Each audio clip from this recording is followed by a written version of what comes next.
there's so many concerns and tentative behaviors and overexcitements around these technologies. And you're right, like I think we're all getting run over. I was frustrated with my Apple Watch. I felt like it, needed all of this stuff for me and it wasn't like getting me what I wanted and its battery life was poor. And so I, for the holidays, got a Garmin watch for my family. And I need like hours of training to use this thing. Like it's not intuitive at all. I'll get there, but like everything, these are all big steps. And I think that the thing is that, it's not like we take on a new technology and we get 3, 5 years of runway, 10 years of runway like we used to. It's months, it's days. So I think it was one of the writers of the book Bold, and he was talking about this process that we just need to be prepared that we could go through this process of developing a new software or new technology, and we could be interrupted in a matter of days.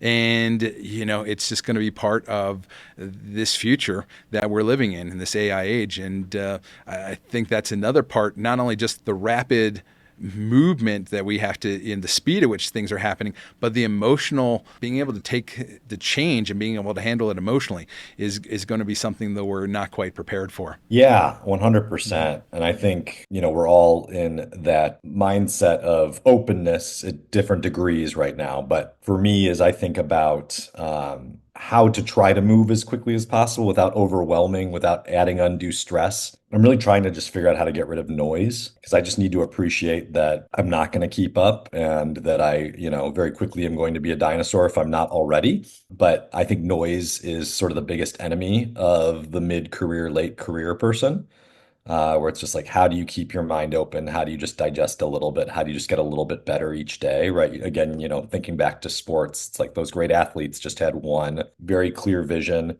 and just pushed themselves to be a little bit better and a little bit healthier every day. And that's good enough, right? The game is going to evolve past you and pass you up eventually, but how do you stay on your edge as long as possible? It's getting rid of the noise, keeping it simple, keeping that focus. So I'm curious with this AI, and I love that thought. How are you helping your coaching clients, in as AI transforms industries, how are you helping them to integrate AI into their operations effectively? Because for some, I'm sure it is overwhelming. It's such an interesting conversation just because there's such huge disparities in usage still at this point. You'll still meet people that are like, what's ChatGPT? And you're like, really? I mean, this is it's as big a deal as the moon landing at this point. Like we have captured all of human intelligence and it will talk to you immediately. Like it's crazy.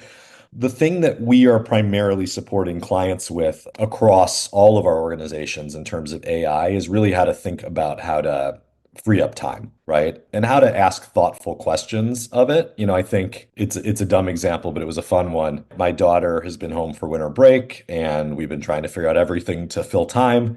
And the other day she said, let's design a theme park across our house and let's film it and do all this stuff. And I'm thinking, oh my God, my house is going to be destroyed.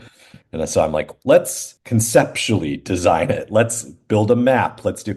And so she said, well, why don't we ask your computer how to do that? And because she's seen ChatGPT. And so I was like, oh, that's a really clever idea, right? Like ask ChatGPT basically, how do we start this game that we're making up, right? We want to design a theme park. And it was like, this is how I could help you. You come with some ideas on what you want this theme park to be. We can help with visuals. We can help with merchandise. We can help with how you might market it. And it really helped narrow our task down. So we started writing down what rides we wanted to have and what they'd be like and themes. And I can send these to you after. We've got these posters, we've got pictures of merch, we've got pricing. We started working on music. I mean, it's crazy. Like we're very excited about this, non-existent theme park and how amazing it is. And so coming back to the clients, for us, it's really about trying to help with efficiencies right now and less on the strategies. I don't want people to use AI too much to do their key thinking.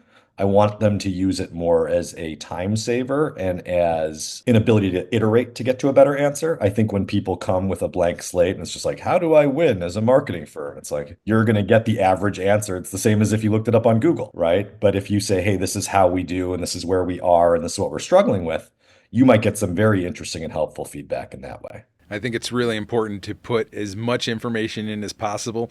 I don't know if you've done this yet. If you're talking to I probably talk to AI more than I talk to my wife.